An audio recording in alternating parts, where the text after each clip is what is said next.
యాకోబు రాసిన పత్రిక మొదటి అధ్యాయము. దేవుని యొక్కయు ప్రభువైన యేసు క్రీస్తు యొక్కయు దాసుడైన యాకోబు అన్యదేశముల యందు చెదిరియున్న 12 గోత్రముల వారికి శుభమని చెప్పి వ్రాయునది. నా సహోదరులారా, మీ విశ్వాసమునకు కలుగు పరీక్ష ఓర్పును పుట్టించునని ఎరిగి మీరు నానా విధములైన శోధనలలో పడినప్పుడు అది మహానందమని ఎంచుకొనుడి. మీరు సంపూర్ణులను అనునాంగులను ఏ విషయములోనైనను కొదువలేని వారునై యుండునట్లు ఓర్పు తన క్రియను కొనసాగింపనీయుడి. మీలో ఎవనికైనను జ్ఞానము కొదువగా ఉన్న ఎడల అతడు దేవుని అడగవలెను, అప్పుడది అతనికి అనుగ్రహింపబడును. ఆయన ఎవనిని గద్దింపక అందరికిని ధారాళముగా దయచేయువాడు. అయితే అతడు ఏమాత్రమును సందేహింపక విశ్వాసముతో అడగవలెను.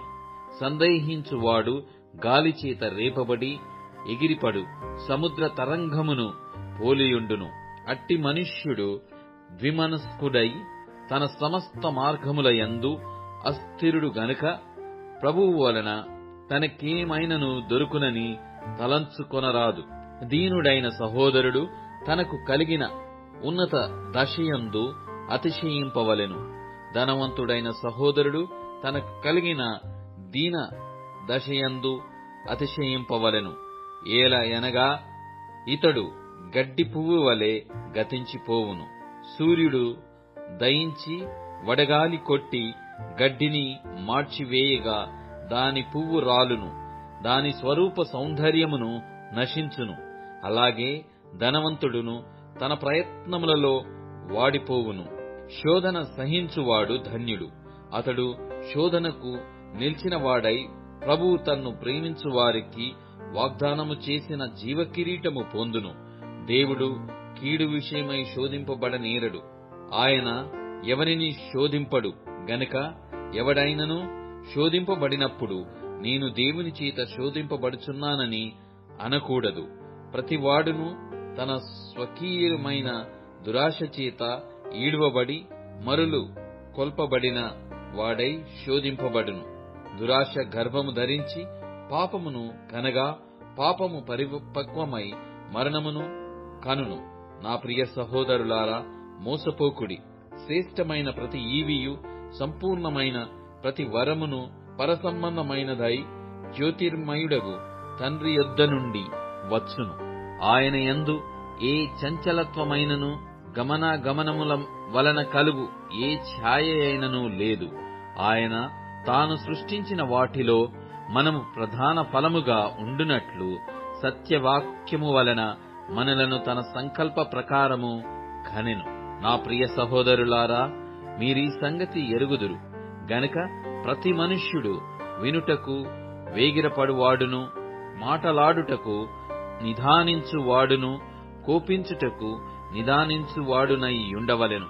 ఎందుకనగా నరుని కోపము దేవుని నీతిని నెరవేర్చదు. అందుచేత సమస్త కల్మషమును విర్రవీగుచున్న దుష్టత్వమును మాని లోపల నాటబడి మీ ఆత్మలను రక్షించుటకు శక్తిగల వాక్యమును సాత్వికముతో అంగీకరించుడి. మీరు వినువారు మాత్రమై ఉండి మిమ్మును మీరు మోసపుచ్చుకొనకుండా వాక్య ప్రకారము ప్రవర్తించువారునై యుండుడి. ఎవడైనను వాక్యమును వినువాడయుండి దాని ప్రకారము ప్రవర్తింపని వాడైతే వాడు అద్దములో తన సహజ ముఖమును చూచుకొను మనుష్యుని పోలియున్నాడు. వాడు తన్ను చూచుకొని అవతలికి పోయి తానెట్టివాడో వెంటనే మరిచిపోవును గదా. అయితే స్వాతంత్ర్యమునిచ్చు సంపూర్ణమైన నియమములో తేరిచూచి నిలకడగా ఉండువాడెవడో వాడు విని మర్చువాడు కాక క్రియను చేయువాడయుండి తన క్రియలో ధన్యుడగును. ఎవడైనను నోటికి కళ్ళెము పెట్టుకొనక తన హృదయమును మోసపర్చుకొనుచు భక్తి గలవాడని అనుకొనిన ఎడల వాని భక్తి వ్యర్థమే. తండ్రి అయిన దేవుని ఎదుట పవిత్రమును నిష్కలంకమునైన భక్తి ఏదనగా దిక్కులేని పిల్లలను విధవరాండ్రను వారి ఇబ్బందిలో పరామర్శించుటయు ఇహలోక మాలిన్యము తన కంటకుండా తన్ను తాను కాపాడుకొనుటయునే.